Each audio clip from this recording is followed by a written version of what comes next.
সবাই বলে এই লোকটা পাগল, বাড়িতে ভালো ঘর দরজা করে না, একটা গাছ বিক্রি করে না, পাখি বনের পাখি তা নিয়ে তোমার চাওয়া থাকানো কেউ নাই যে তারা এগুলিয়া নিজের খায়া পরের বনের মোষ চালাবে।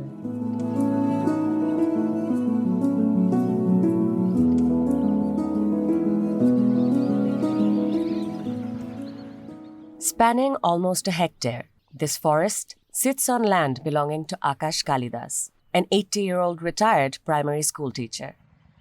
In 60 years, he transformed his property in Koitola village of Pabna into a forest that is now home to more than 10,000 birds. আশেপাশে তো অনেক বাড়িতে জঙ্গল আছে, গাছ আছে, কোনো বাড়িতে তো যা বসে না। ওরা আসলো কেন, কিভাবে আসে, ওদের মনে কি আছে, আমি তো আর ওদের কিছু করে দেইনি, তোমরা এসব দাওয়াত দেয়নি। আমার কাজ আমি করে যাচ্ছি, পাখির ডাকে ঘুমিয়ে পড়ি, পাখির ডাকে জেগে উঠি। ছোটোবেলায় আমার বাবা ছিলেন, তারপরে তো আমি যখন সম্পত্তির মালিক হইলাম তখন থেকে আমি শুরু করি, তার 60 বছর আগের থেকে।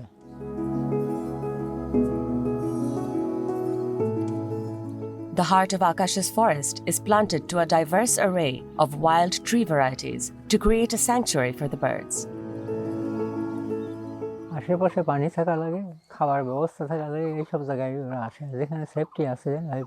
পাখি ফল খায়, তার বীজ যেখানে ওখানে নিয়ে যায়, তার থেকে গাছ জন্মে। পাখি ফসলের পোকামাকড় খেয়ে ফেলে, তাতে ফসলের উপকার হয়। আর প্রকৃতির উপরে নাকি এর একটা প্রভাব আছে, থাকলে অনেক পাখি থাকলে সেখানে দুর্যোগ কম হয়। পাখির নাম তো সব পাখির নাম আমিও জানি।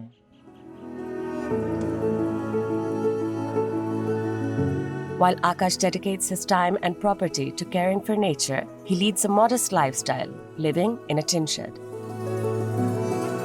It's a lifestyle that teaches others how to live in harmony with nature. আইন আছে, কিন্তু এই পাখি ধরা বন্ধ হচ্ছে না তো। আইনের কত ধারায় গেলে পরে কি হবে এটা তো আমি জানি না। এখন অনেকেই কিছুটা চিন্তা ভাবনা করে, কারণ এই গ্রামের ছেলেরা আগে পাখিকে অত্যাচার করতো, এখন আর তারা অত্যাচার করে না। মানুষ মানুষকে ভালোবাসুক, দেশকে ভালোবাসুক, প্রকৃতিকে ভালোবাসুক, এইটুকুই দেখে যেতে চাই।